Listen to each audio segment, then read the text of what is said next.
de Jesús, por habernos respaldado, Señor, por habernos llevado, por habernos traído. En el nombre de Jesús de Nazaret, Padre, te rogamos en esta hora que sea tu presencia en medio nuestro, que sea tu Espíritu Santo con nosotros, convenciéndonos que tenemos necesidad de ti, convenciéndonos que separados de ti no podemos hacer nada, dándonos consuelo, dándonos fortaleza, hablándonos hoy a través de tu palabra.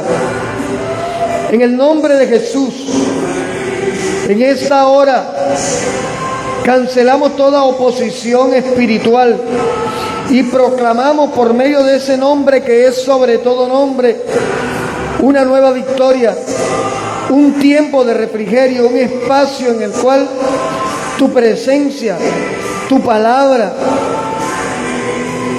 nos va a sostener, nos va a consolar.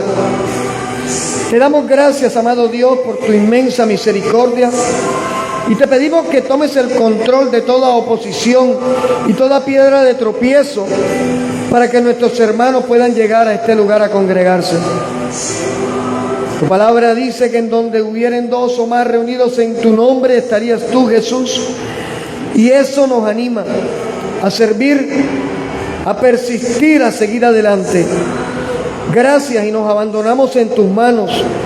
Entregamos en tus manos nuestros pensamientos, acciones, nuestras palabras, y que nos inspire tu presencia, Señor. Y te damos la gloria y la honra, sabiendo que tú eres digno de ella por los siglos de los siglos. Amén y amén. Gloria a Dios. Vamos a sentarnos, vamos a abrir nuestras Biblias en el libro de Génesis, capítulo 4, y vamos a hablar hoy del poder de una ofrenda.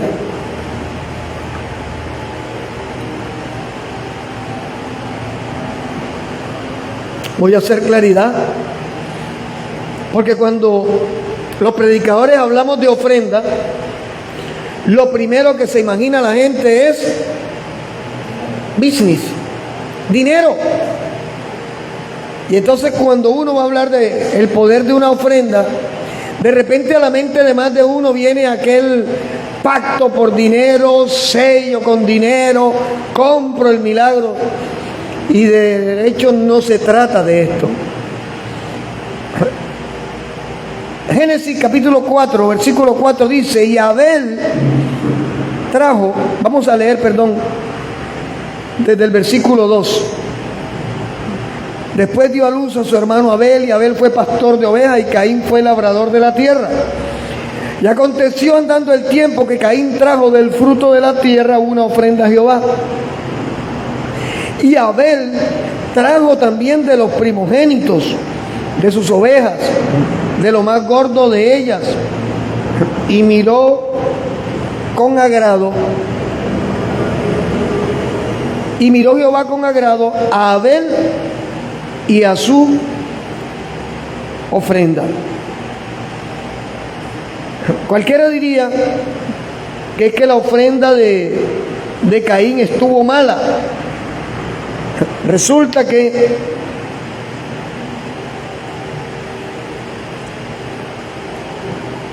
si nos ponemos a preguntarnos, ¿quién les enseñó a Caín y Abel que había que ofrendar?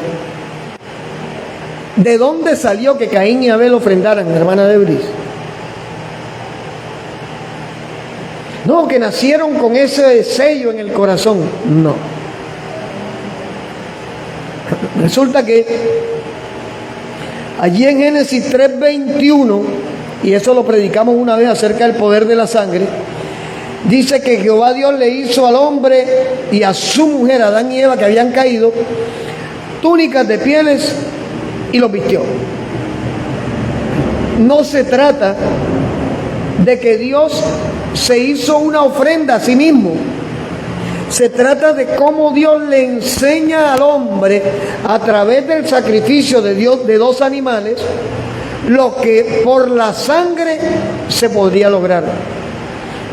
En el momento en que prediqué el poder de la sangre, mirando aquella muletilla de la sangre de Cristo tiene poder, la sangre de Cristo tiene poder, cuando preguntamos cuál es el poder de la sangre de Cristo, Javier, ¿será para alejar la brujería?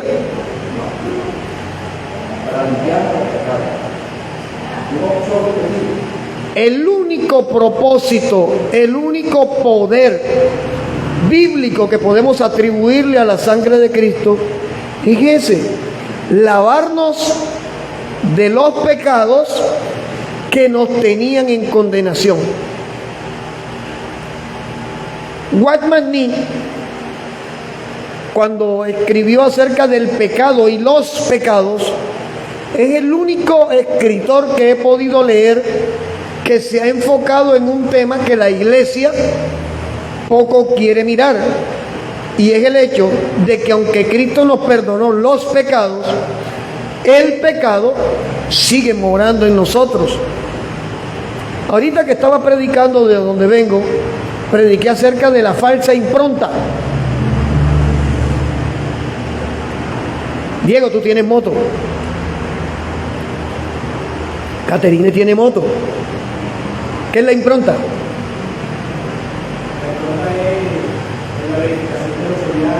El serial de la moto. Que el chasis coincide con el motor y el chasis y el motor coinciden con los documentos.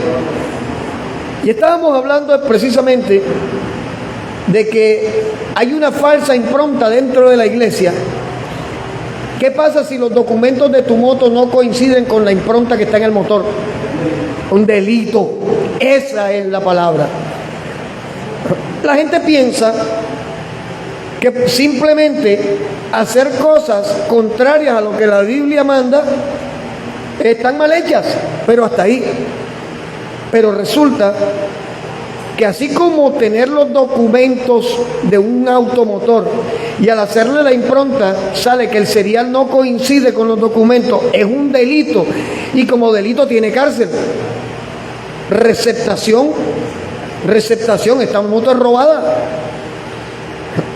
No sé de dónde habrá salido que nosotros podemos pecar sin que tenga consecuencias. Que nosotros, conociendo la voluntad de Dios, podemos hacerla nuestra sin que tenga consecuencias. Esa es una falsa impronta dentro de la iglesia y que está afectando definitivamente a muchos creyentes en este tiempo. El poder de una ofrenda, cuando uno anuncia esto, lo primero que la gente piensa es dinero. Y esa es una falsa impronta. ¿Por qué? Porque al final, lo primero que Dios hizo cuando Adán y Eva caen, que se tratan de cubrir, de autojustificarse ellos, fue sacrificar un par de animales y hacerles una túnica que los cubriera de la cabeza a los pies. Hubo un sacrificio, hubo una ofrenda. Pero una ofrenda, ¿por qué? Por el pecado. Dios no se ofreció una ofrenda a sí mismo. Dios le enseña a Adán y a Eva, al cubrirlos de la cabeza a los pies con túnicas de pieles, que vendría el momento en que eso dejaría de ser simbólico para ser real. La ley, cuando es escrita en las tablas allá en el monte Sinaí, lo que se hizo fue escribir lo que ya se sabía por vía oral. La ley primero fue dada oral. Cuando Dios le dice a Adán y a Eva, de todo árbol puedes comer menos del árbol que está en el medio del huerto, ¿qué le estaba dando? Una ley, una ordenanza. Cuando tú le dices a tu hijo, tiene que llegar a las 10 de la noche, y si llega a las 12, ¿qué violó? Una ordenanza, una ley. Resulta que Caín y Abel escucharon lo que Dios había hecho.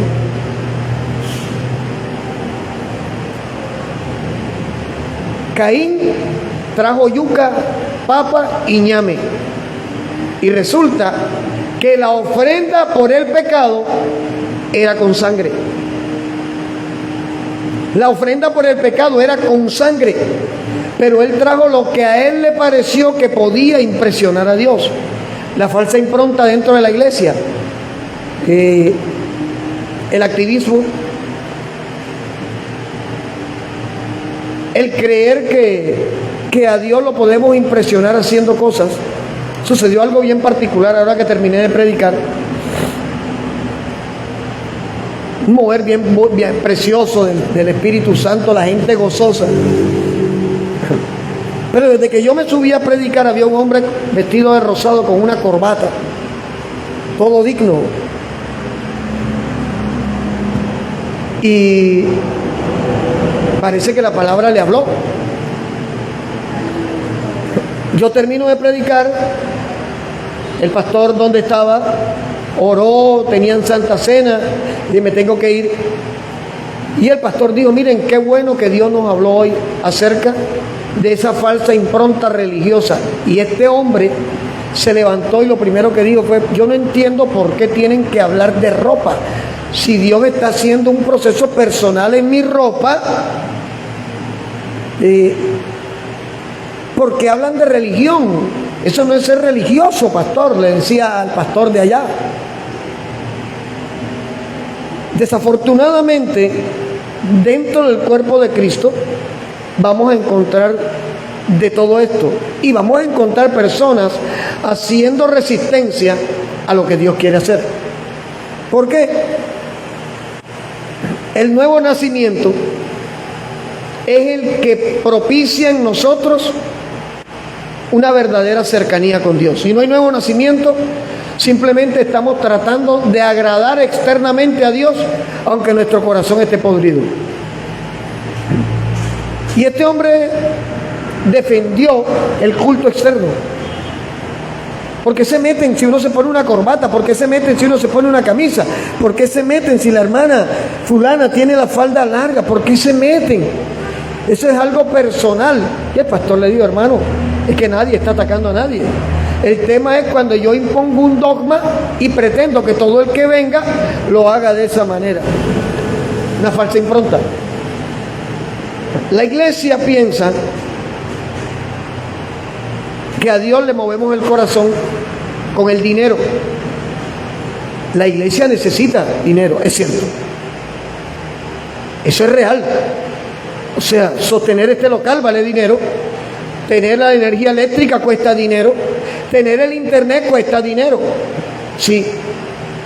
Pero no por ello vamos a convertir el dinero en el eje central de una doctrina. Porque tendríamos una falsa impronta y estaríamos perdiendo, pasando por alto, el verdadero poder de lo que representa una ofrenda. Caín trajo su yuca, su ñame y su plátano. Abel trajo la vaca más gorda, el becerro más gordo, porque Abel sabía, le habían enseñado a los dos lo mismo, pero Abel quiso agradar a Dios. Y dice la Biblia, acabamos de leer, que Dios miró con agrado a Caín y a su ofrenda. Lo acabamos de leer. Génesis 4:4. Perdón, Abel, discúlpenme, ahora sí. Abel trajo los primogénitos de sus ovejas, de lo más gordo de ellas, y miró Jehová con agrado a Abel, corrijo, discúlpenme, y a su ofrenda. No solo miró la ofrenda, también lo miró a él como ser, como persona,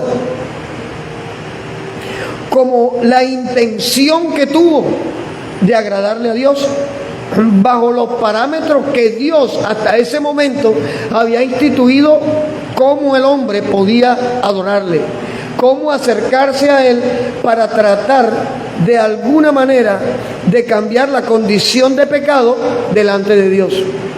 Ahora, vayamos a Génesis 22. Ahí mismito, Génesis.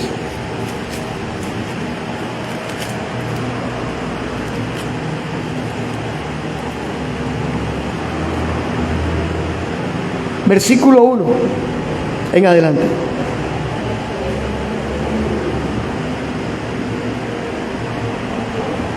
Génesis 22, versículo 1 en adelante, dice: aconteció después de estas cosas que probó Dios a Abraham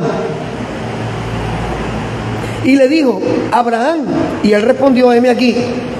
Y dijo: toma ahora tu hijo, tu único hijo, Isaac, a quien amas, y vete a tierra de Moriah y ofrécelo allí en holocausto sobre uno de los montes que yo te diré. Y Abraham se levantó muy de mañana, enalbardó su asno y tomó consigo 2 siervos suyos y a Isaac su hijo. Y cortó leña para el holocausto y se levantó y fue al lugar que Dios le dijo. Al tercer día, alzó Abraham sus ojos y vio el lugar de lejos. Entonces Jehová dijo a Abraham y a sus siervos, esperen aquí con el asno. Yo y el muchacho iremos allí, adoraremos y volveremos a vosotros. Dios le entrega a Abraham un hijo, fruto de un milagro porque su esposa era estéril, fruto de un milagro porque ambos tenían edad suficiente para no tener hijos. Y después que se lo entrega, Dios le dice: ahora entrégamelo a mí, ahora sacrifícamelo a mí. Si yo le dijera a Eduardo, Dios te dice que sacrifiques a Noah, ¿cuál sería la reacción de Eduardo? ¿Tú qué piensas, Andrea? Sale corriendo. Eso no es de Dios. Abraham recibe un tremendo regalo de parte de Dios. Pero hay un detalle, acabamos de leer en el versículo 1, que Dios probó a Abraham.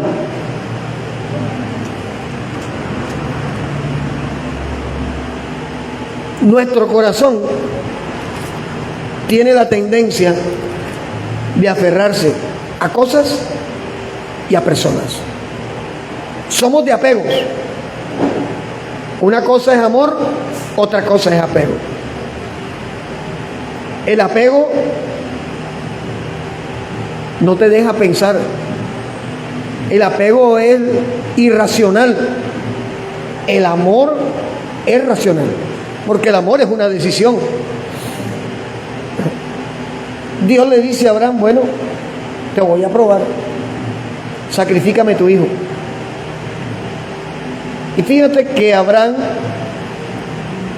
la Biblia no dice qué sintió, la Biblia dice que preparó todo y él fue. Esa ofrenda que iba a presentar Abraham decía quién era Abraham. Y no era dinero. Y Abraham, si alguien podía tener dinero, era Abraham, que era patriarca. Y fíjate que Dios no le dice: sacrifícame un buey, sacrifícame. No, Dios le dijo: sacrifícame tu hijo. Eso habla de quién era Dios para Abraham. Y su actitud generó de parte de Dios hacia Abraham un respaldo total. ¿Por qué? Porque Abraham no rehusó a lo que Dios le estaba pidiendo. Amaba a su hijo, pero de repente Abraham diría: si está en la presencia de Dios, está mejor que conmigo. Eso requiere de realmente amar a Dios por encima de todas las cosas. Somos seres de apegos. Saltemos en la historia y nos vamos a Filipenses capítulo 2, versículo 7. Dios le bendiga, hermano José, bienvenido. Filipenses capítulo 2.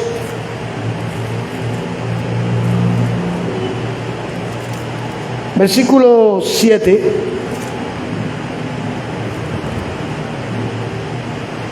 Vamos a leerlo desde el 5 para estar en contexto. Filipenses 2, 5 al 8. Haya pues en ustedes este sentir que también hubo en Jesucristo, el cual siendo semejante a Dios, el cual siendo en forma de Dios, dice, no estimó ser igual a Dios como cosa que aferrarse, sino que se despojó a sí mismo, tomando forma de siervo, hecho semejante a los hombres, y estando en la condición de hombre se humilló a sí mismo, haciéndose obediente hasta la muerte y muerte de cruz.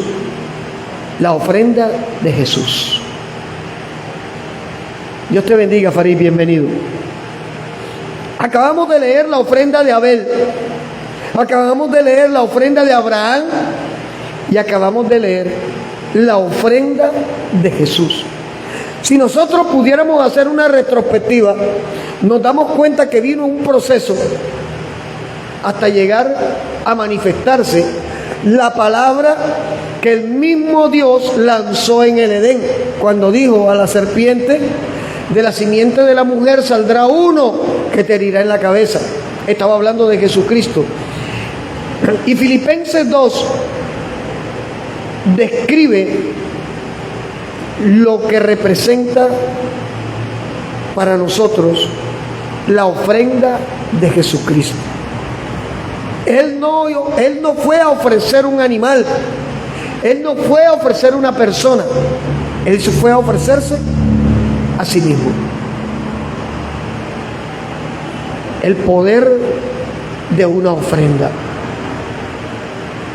Repito, cuando hablamos de ofrenda, lo primero que viene al oído, a la cabeza del que escucha, ya me vienen a pedir plata. Quien razona de esa manera no ha entendido que cuando nosotros ofrendamos, celebramos sacrificio. Cuando nosotros ofrendamos, debemos dar de lo mejor que tenemos. Jesús, lo único que tenía para dar era su vida. Y fíjate que su sacrificio desató una ola espiritual que propició que naciera la iglesia. El poder de una ofrenda. Estaba compartiendo con mi esposa el miércoles. Hay un salmo que tiene una aplicación, pero que realmente su trasfondo es mucho más profundo. El Salmo 20, vamos a buscarlo. Salmo 20.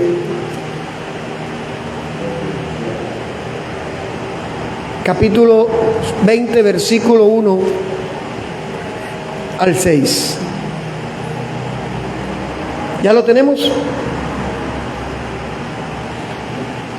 Jehová te oiga en el día de conflicto. El nombre de Dios de Jacob te defienda. Te envíe ayuda desde el santuario y desde Sión te sostenga. Versículo 3, aquí está. Y haga memoria de todas tus ofrendas y acepte tu holocausto. Te dé conforme al deseo de tu corazón y cumpla todo tu consejo. Nosotros nos alegraremos en tu salvación y alzaremos pendón en el nombre de nuestro Dios. Conceda a Jehová todas tus peticiones. Y dice el versículo 6, ¿qué dice? Ahora conozco que Jehová salva a su ungido, pero digo más, lo oirá desde sus santos cielos con la potestad salvadora de su diestra.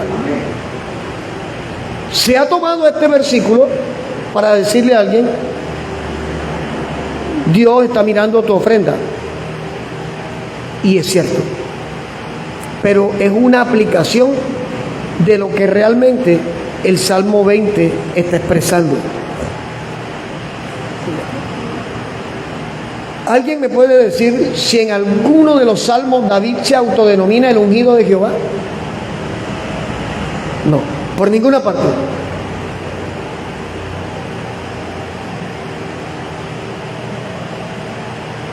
Ni en Primera de Samuel, ni en Segunda de Samuel, ni en Reyes. David nunca se autodenominó el ungido de Jehová. En este salmo, David no hace la excepción. ¿Quién es el ungido de Jehová? Jesús. Y David lo confirma cuando dice, ahora sé que Jehová salva a su ungido. Esta es una palabra profética. Es una palabra que cuando yo la junto con Filipenses 2, me doy cuenta que Dios nunca a través de su palabra ha improvisado. Y que cuando hablamos del poder de una ofrenda, no estamos hablando el sentido de la falsa impronta de la iglesia de la prosperidad que le hacen creer a la gente que usted trayendo dinero, Dios le devuelve más dinero, porque eso es mentira. Si esto funcionara de esta manera, Germán, tendríamos un banco. Claro, le doy a Dios 100,000 para que me devuelva 10 millones. Esto no funciona de esta manera. De hecho,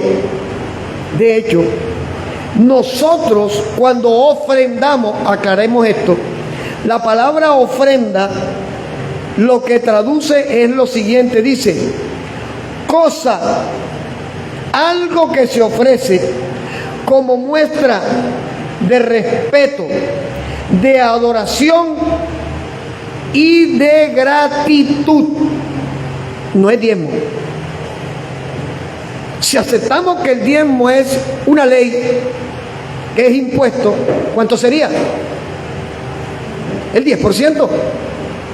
Pero resulta que la palabra ofrenda me habla es de gratitud y adoración. Dios le dice a Abraham, sacrifícame a tu hijo. Abraham sabía que sacrificar a Isaac era por gratitud y por adoración. No para que Dios le devolviera 10 Isaac más. Y Abraham no cuestionó a Dios. Cuando nos damos cuenta que Dios vino preparando a la humanidad para que el poder de la ofrenda de Jesucristo hiciera algo grande en medio del mundo, entendemos que Dios nunca improvisó. En Dios no hay improvisación, sino propósitos. El tema es que la iglesia de Cristo no necesita ser manipulada para que entienda que tenemos a un Dios que merece adoración y agradecimiento.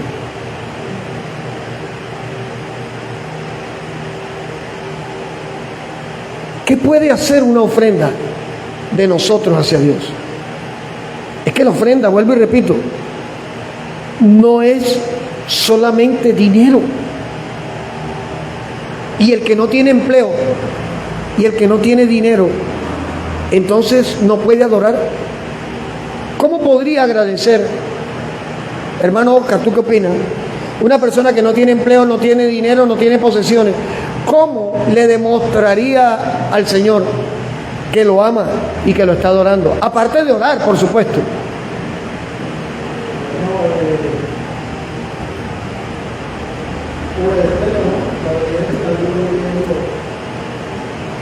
La obediencia la traduzco como servicio. De repente no tengo cosas que dar, pero tengo cosas que hacer. Efesios 4:11 dice, y el mismo Dios constituyó a unos apóstoles, profetas, evangelistas, pastores y maestros. Y termina diciendo, a fin de que todo el cuerpo sea edificado.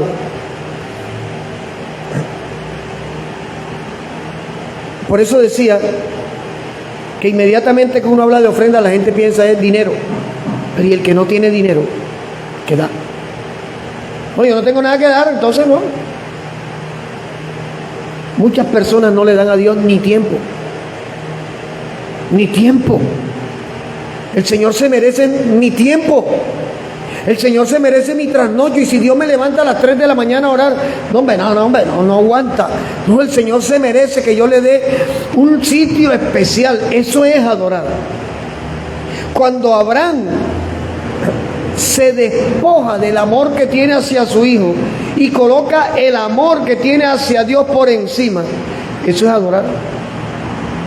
Cuando yo entiendo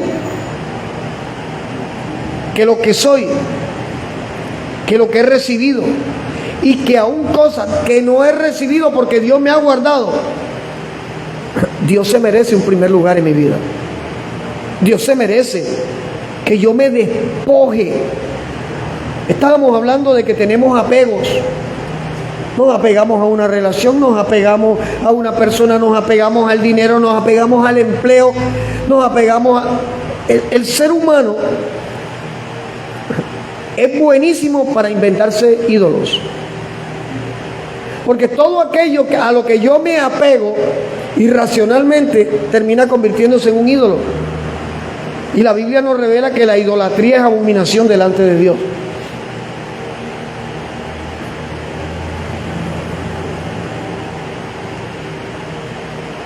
Hebreos capítulo 10, verso 12.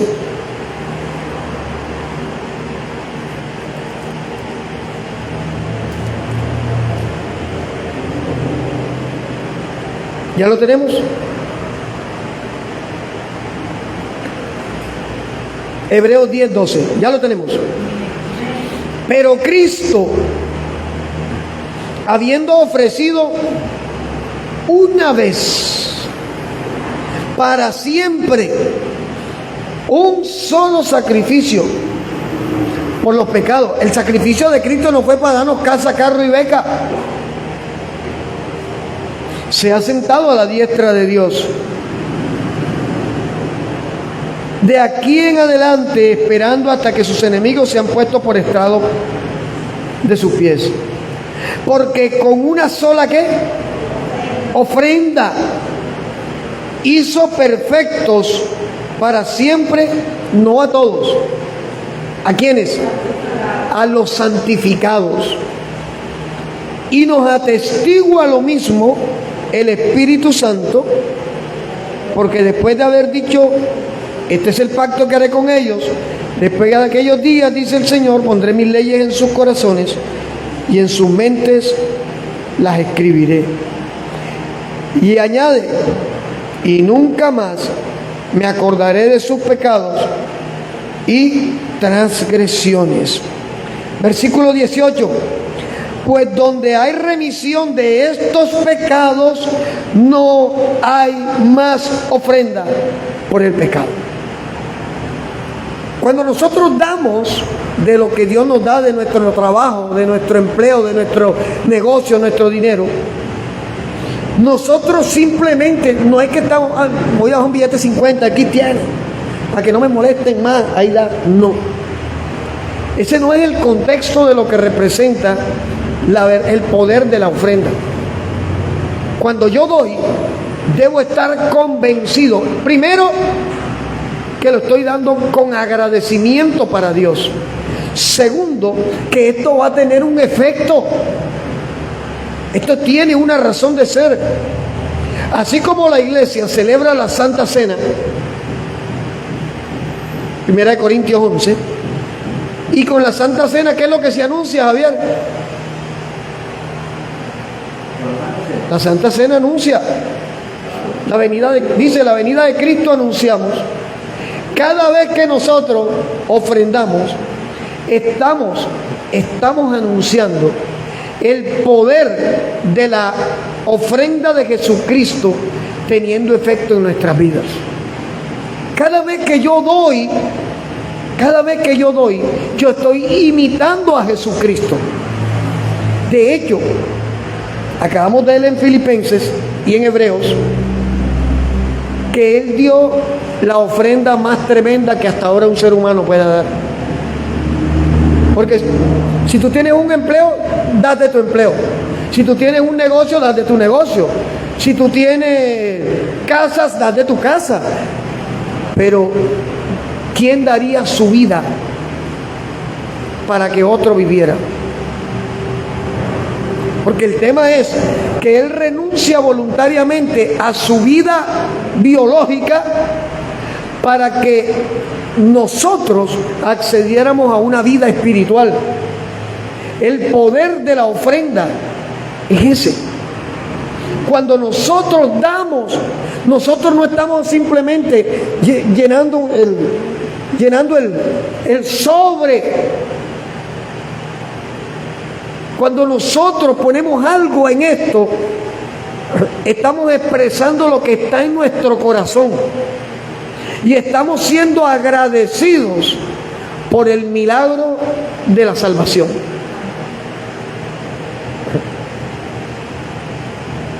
Dios le habla al pueblo hebreo y le da una palabra que la gente dice, pero eso fue antes, eso no es ahora. Vaya conmigo a Deuteronomio 16, versículo 16.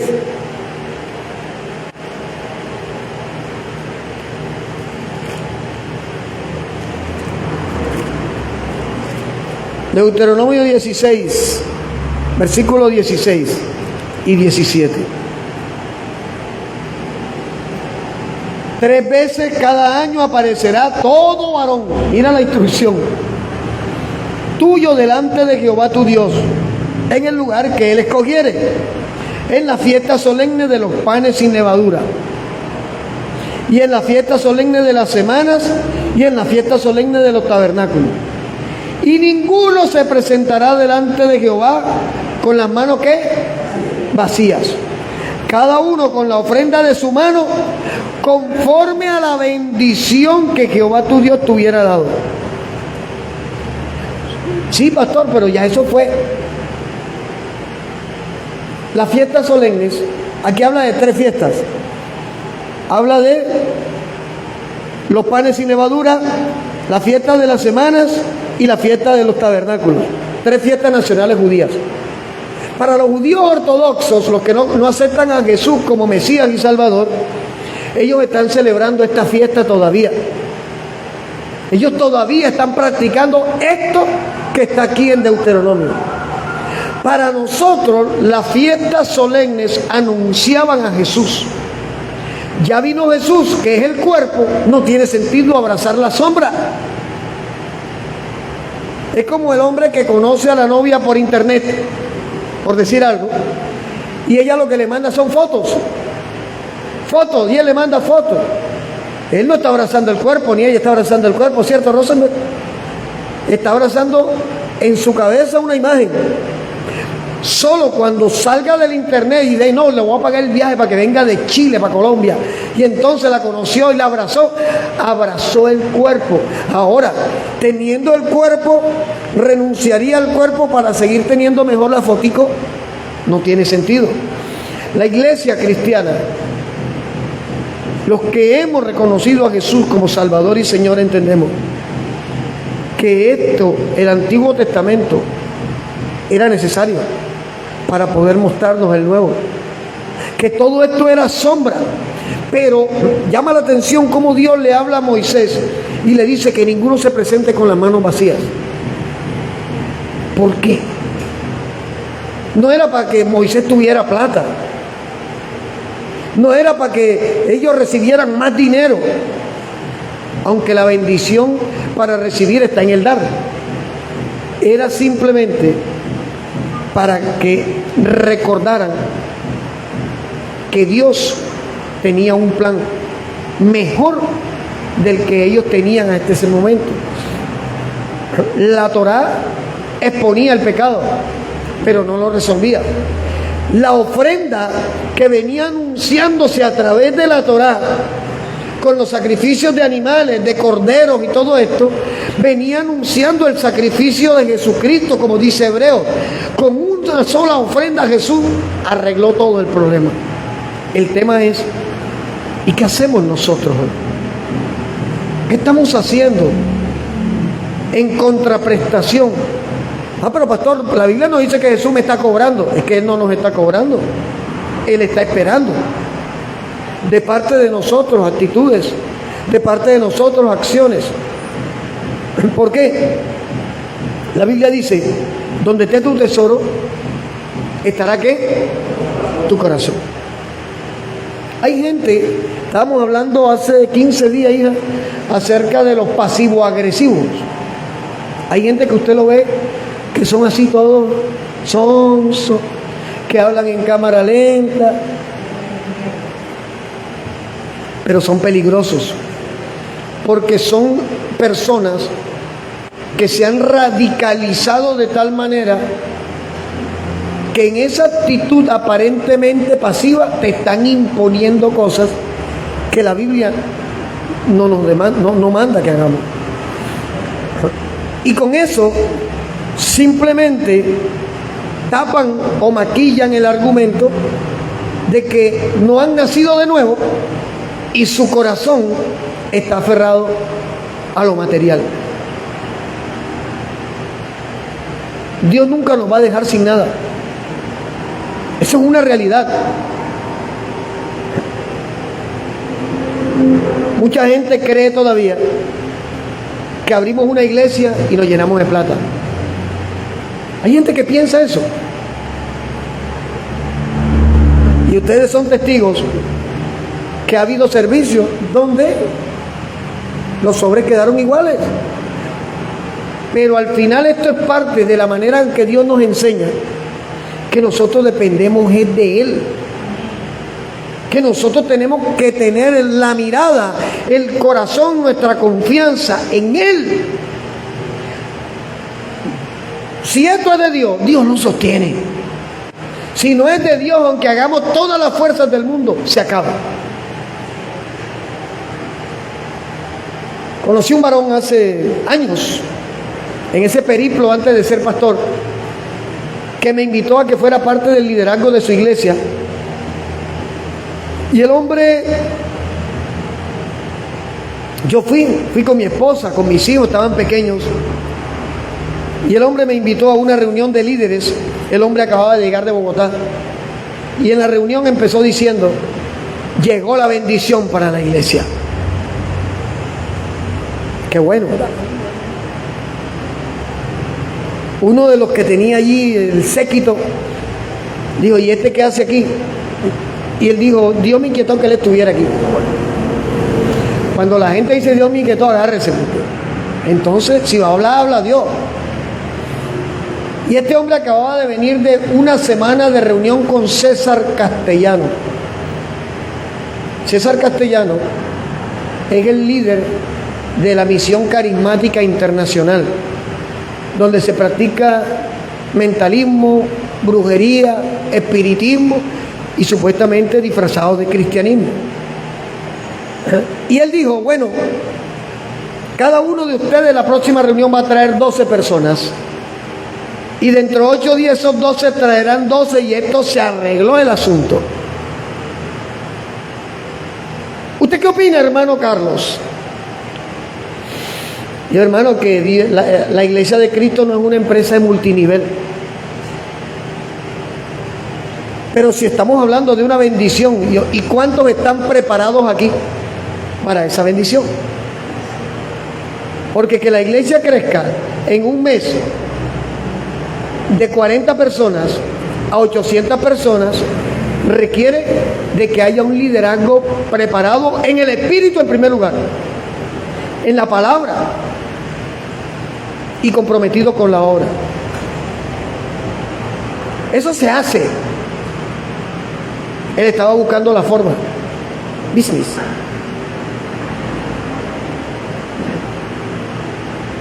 Y en lo espiritual, ¿qué opina? Lo que tiene que sacar los fornicarios y los adultos, lo que tienen el ministerio de alabanza, empezando por sus hijos.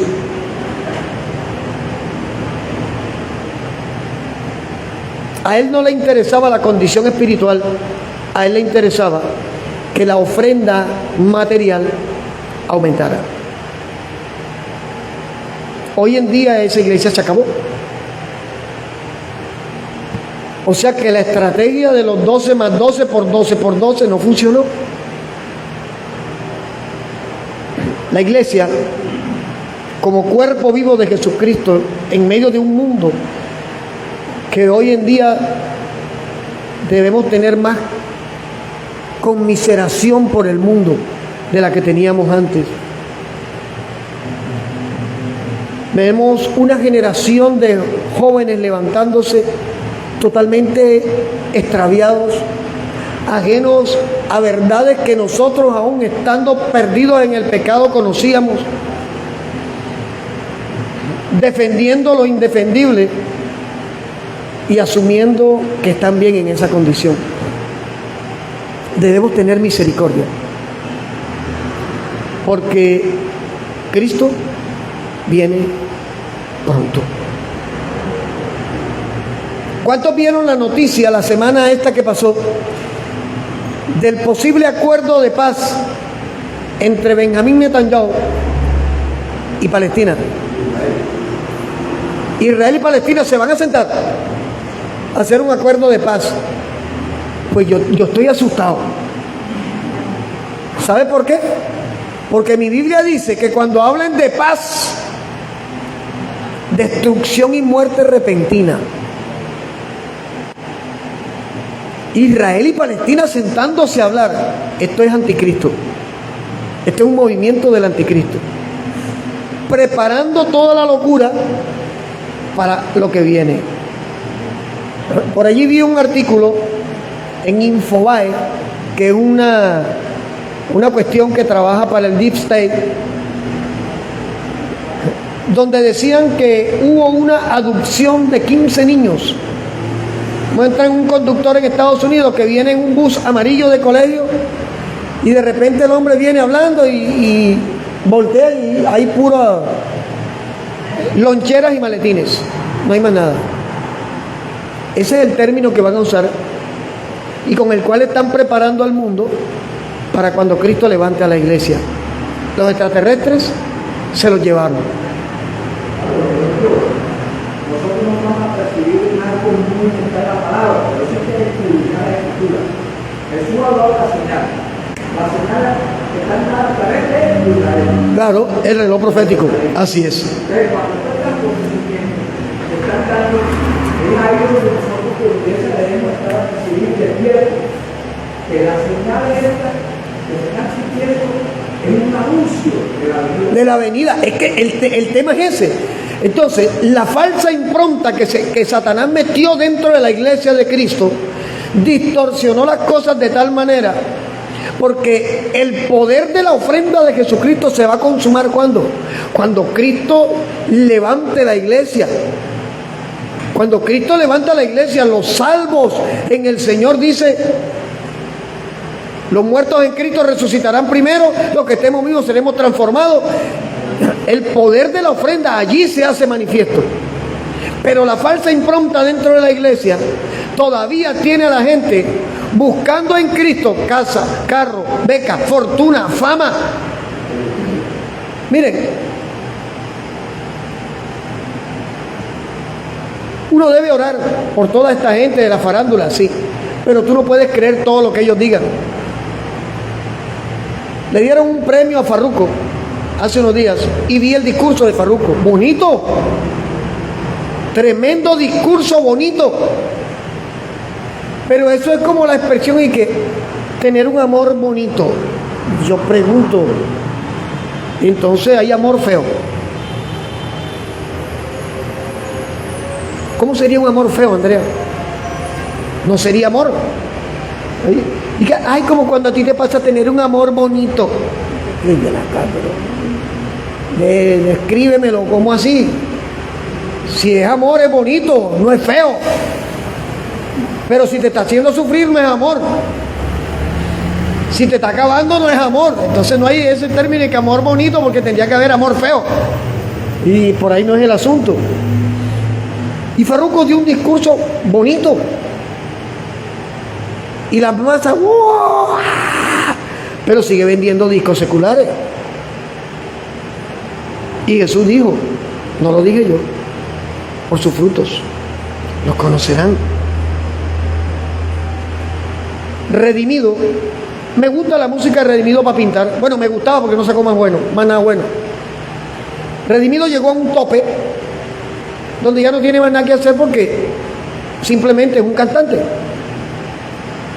que trató de impactar atacando a los que estaban en la otra orilla, en sus canciones, que no consuma conejo malo, que para aquí, que para allá. Y creó una controversia, y esa controversia genera un movimiento, que movimiento genera dinero. Él no vive pobre. Y en los premios estos, allá estaba redimido con la esposa en primera fila. Porque al final, el poder de la ofrenda de Jesucristo a ellos no los ha alcanzado. Esto es una realidad. Y no estoy hablando mal de ellos. Aclaro, estoy hablando una verdad que usted la puede ver. Si yo era cantante y me convierto, ¿dónde dice la Biblia, Javier, que tengo que seguir? Ahora canto para el Señor y sigo facturando para Cristo. Yo eso no dice allí. 2 Corintios 5:17 dice que el que está en Cristo es una nueva criatura y que las cosas viejas pasaron y que todas son hechas nuevas.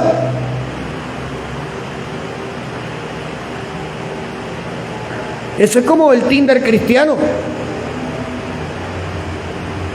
Soltero pero no por mucho tiempo, versión 40, donde han traído todos los temas del mundo a la iglesia y la iglesia los ha aceptado. ¿Por qué? Porque la ofrenda que ofreció Jesucristo en esos sitios no está siendo llevada. Eso es una falsa impronta. Como decía Diego, si los números de la moto no coinciden con los papeles, voy preso. Eso es un delito. Y hay hombres y mujeres de Dios, las comillas son mías, que tendrán que rendirle cuentas a Dios por tantas cosas que están haciendo. ¿Por qué? Porque saben lo que están haciendo.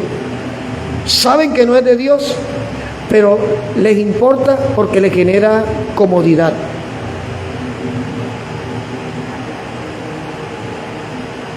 El poder de la ofrenda.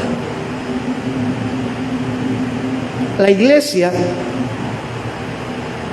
tiene que mirar más hacia Cristo y menos hacia el hombre. La iglesia tiene que mirar más hacia la palabra de Dios que hacia los dogmas y los métodos que supuestamente representan a la iglesia. Es que yo soy pentecostal, es que yo soy trinitario, es que yo soy unitario, es que yo soy reformado. Oye, Pablo dijo, ¿acaso Cristo está dividido? Pero hay un adormecimiento espiritual producto de una falsa ofrenda que tiene a la gente cómoda, creyendo que como están bien. Lo último que se convierte en el cristiano es el bolsillo. Eso es regla.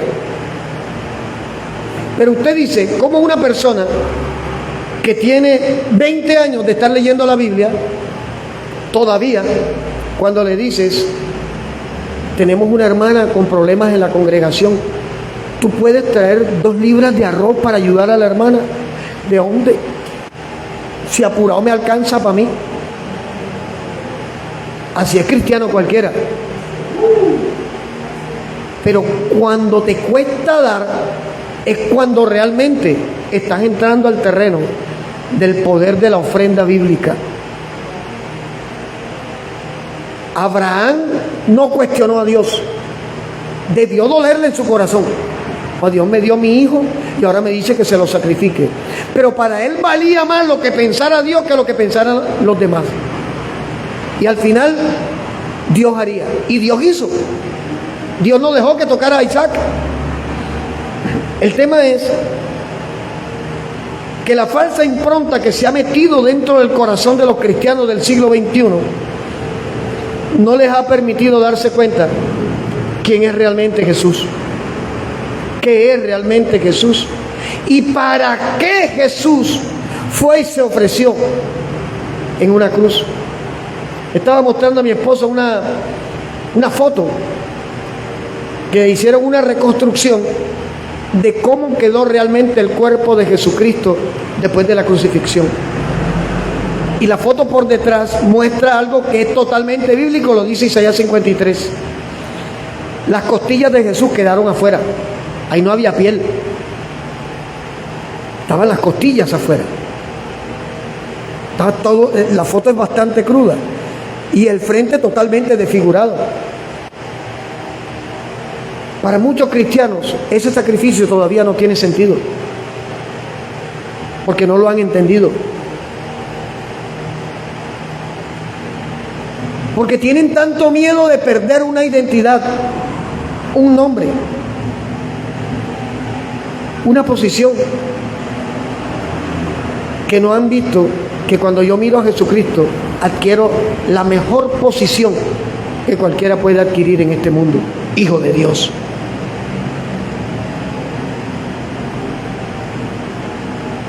Ser cristiano verdadero no es fácil.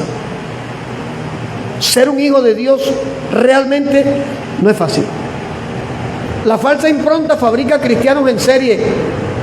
Todos dicen lo mismo, repiten lo mismo, hacen lo mismo. Pero un hombre de Dios, una mujer de Dios que realmente ha nacido de nuevo, va a aceptar sus debilidades, va a aceptar sus limitaciones, va a aceptar que tiene tentaciones, va a aceptar que hay momentos en que va a decir no puedo más, y va a aceptar que solo en Cristo se puede sostener. La iglesia ha sido mirada como un club social donde el diezmo es el pago de la membresía. Y hay gente que diezman religiosamente, pero su corazón está lejos de Dios. Ahora, Dios respalda su palabra.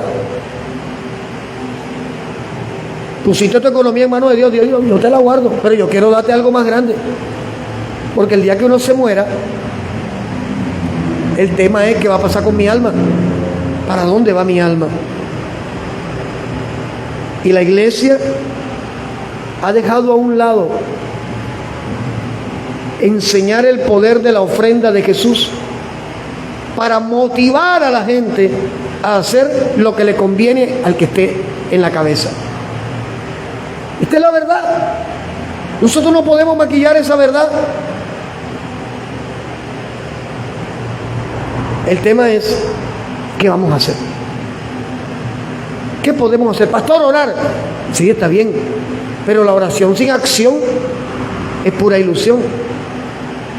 El tema es,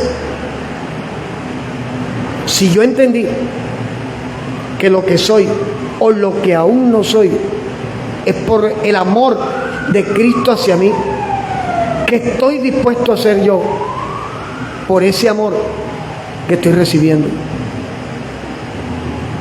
Pastor, el amor es gratis. Sigue creyendo. El amor cuesta. Rosenberg, ¿sí o no? No hay problema, no te puedo decir nada aquí. El amor no cuesta. El amor cuesta. Cuesta lágrimas. ¿O no es así? Cuesta momentos de rabia, ¿o no? Cuesta dinero. Claro, si a quien amo hay que darle sus detalles. O es que el amor va a ser solo palabritas, como la canción aquella, que el amor son solo palabritas. No, el amor se demuestra con hechos. A la mujer que amo, tengo que mostrarle con hechos.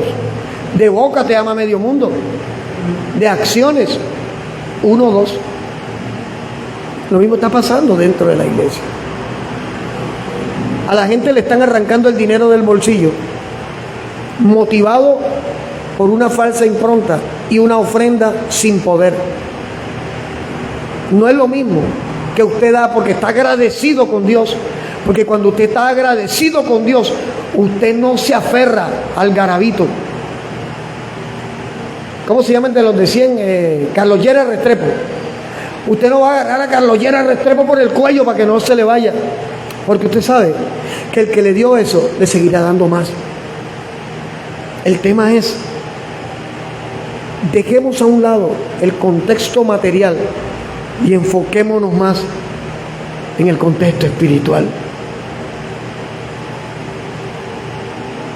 Yo me río, al final uno tiene que que ponerle buena cara al asunto y entender que Dios no se equivoca. Hay un síndrome, el síndrome del 15, el síndrome del 30. La iglesia se llena. Y no es aquí, es en todas partes. Vengo de predicar de una iglesia, en una iglesia grande. Y el pastor decía, ¿dónde están los hermanos hoy? Ayer fue 30.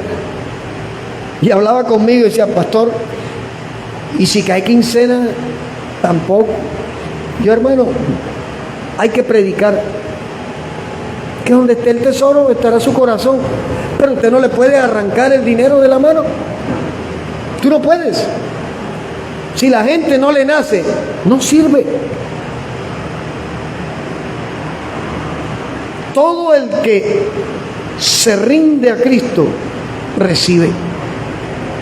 Todo el que entrega el peso de su carga, recibe.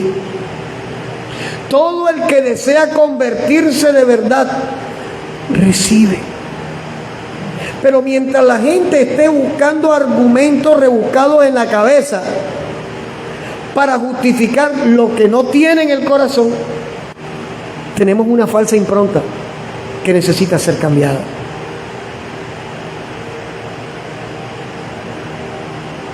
Jesús, con un solo sacrificio, trastornó todo.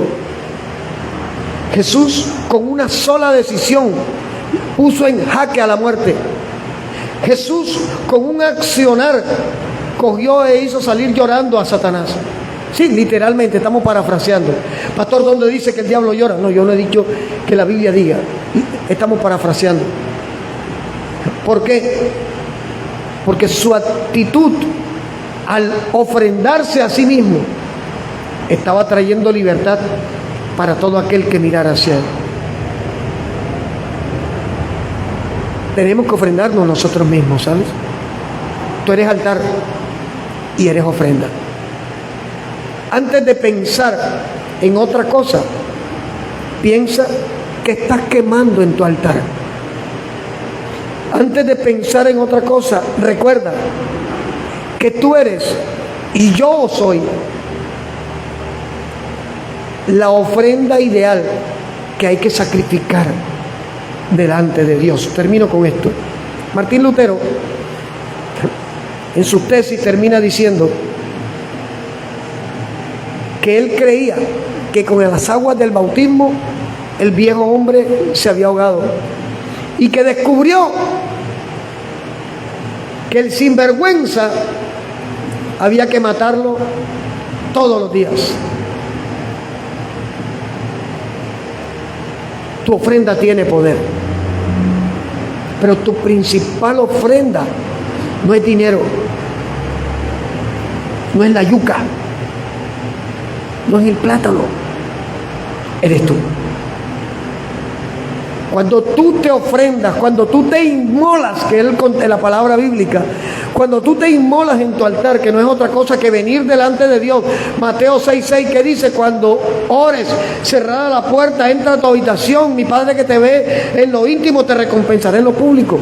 Cuando tú vas a lo secreto con Dios, a reconocer qué eres, a reconocer quién eres, a reconocer lo malo o lo regular o cómo estés, estás ofreciendo una ofrenda. Y una ofrenda que le agrada a Dios. Y una ofrenda que puede traer un cambio no solo para ti, sino para los que están cerca de ti. Porque Dios es extensivo. Dios no se detiene. Cuando tú recibes a Cristo en tu corazón y tienes hijos, tus hijos ven el cambio. Y eso va a propiciar un efecto en ellos. El tema es, ¿estamos dispuestos? Porque al final todo es voluntario. Dios no obliga a nadie. Dios está esperando simplemente un hombre o una mujer que digan, hoy me voy a ofrendar yo. Hoy yo voy a morir. Jesús dijo, niégate a ti mismo. Pablo dijo, yo estoy crucificado juntamente con Cristo. Es eso. No se trata de buscar una cruz y montarnos en ella. Se trata de montar al viejo hombre allá. Se trata de renunciar a eso que que sé que me está afectando. Renunciar a eso que mi lógica está utilizando en mi contra y en contra de los míos. Nuestro peor enemigo es nuestra propia lógica. Nuestro peor enemigo es nuestra propia conciencia. Nuestra propia conciencia nos dice que estás bien. Tienes 4 chicas, pero estás bien. Sigue para adelante. Échale más. Estás hermoso. Tienes gracia de Dios.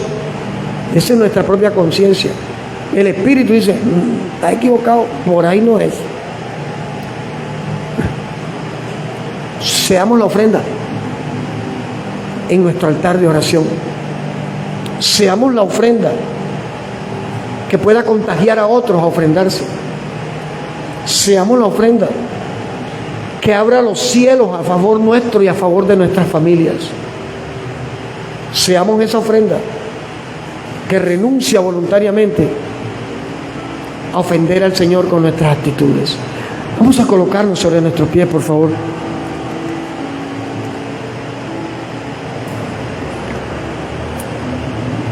Vamos a orar. Padre, en el nombre de Jesús, te damos gracias, Señor. Te damos toda la gloria y la honra a ti. Y gracias por hablarnos de esa manera en este día. Acudimos a tu llamado. Necesitamos encontrarnos contigo. Muchas veces el temor, otras veces el desánimo, las preocupaciones nos han detenido en el camino hacia ti. Pero Jesús nos mostró el poder que tiene ofrendar nuestra vida delante de ti. Padre, mira nuestros corazones en esta hora. Si en nuestro corazón encuentras soberbia, altivez, mentira, complacencia con el pecado, es un momento propicio para decirte: Padre, te lo entrego. Yo te entrego mi corazón y anhelo que Jesús venga a mi vida. Hoy me sacrifico, me entrego delante de ti. Soy ofrenda en esta hora. Soy sacrificio en esta hora. Y te ruego que me aceptes, que mi oración, que mis acciones, mis actitudes en este momento, Padre, sean aceptas delante de ti. Hay un pueblo que necesita, hay naciones que necesitan conocer el poder de la ofrenda, entender que una sola ofrenda de Jesucristo bastó para transformar el corazón de hombres y mujeres que en otro momento estuvimos condenados y perdidos. Y hoy reconocemos la necesidad de volver a tu altar, de volver a buscarte, de volver a encontrarnos contigo, de pasar tiempo a solas contigo, de entregarte el peso de nuestras decisiones, de entregarte, Señor, nuestros temores, afanes, angustias, y creer que al ofrendarnos a nosotros mismos estamos en la mejor posición que podíamos estar. Padre, mira nuestros corazones hoy. Examina, como dijo el salmista, nuestro corazón y límpianos. Tu palabra limpia, tu presencia edifica, restaura y levanta. Te necesitamos. Y te damos la gloria y te damos gracias por estar con nosotros, por respaldarnos una vez más. Oro por cada uno de mis hermanos y hermanas que están aquí con nosotros presentes. Y por mis hermanos y hermanas que están allí en Chile, en Argentina, en Uruguay, en Canadá, allí en Medellín. Por nuestros hermanos y hermanas que están allí en Costa Rica, en México, en España, en Venezuela. Te pedimos en el nombre de Jesús que sus corazones, Señor, sean llenos de tu amor, de tu gracia, tu misericordia. Y que puedan, Señor, al igual que nosotros, atrevernos a ofrecernos en ofrenda diariamente delante de ti. A ponernos a cuentas contigo en todo tiempo.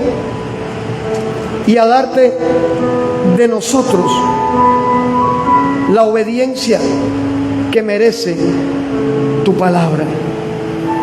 Gracias te damos. En el nombre de Jesús, amado Dios. Y recibe la gloria y recibe la alabanza. Porque tú eres digno de ella por los siglos de los siglos. Trae libertad, Señor, en medio de tu pueblo. Trae libertad en medio de las almas afligidas. Trae libertad en medio de las mentes confundidas. Trae libertad en medio de los corazones distraídos. Dios, te lo pedimos en el nombre de Jesús. Y gracias, Señor. Gracias por tu misericordia. Y gracias por tu bondad. En el nombre de Jesús. Amén. Y amén. ¿Cuántos pueden darle la gloria a Dios? Gloria a Dios.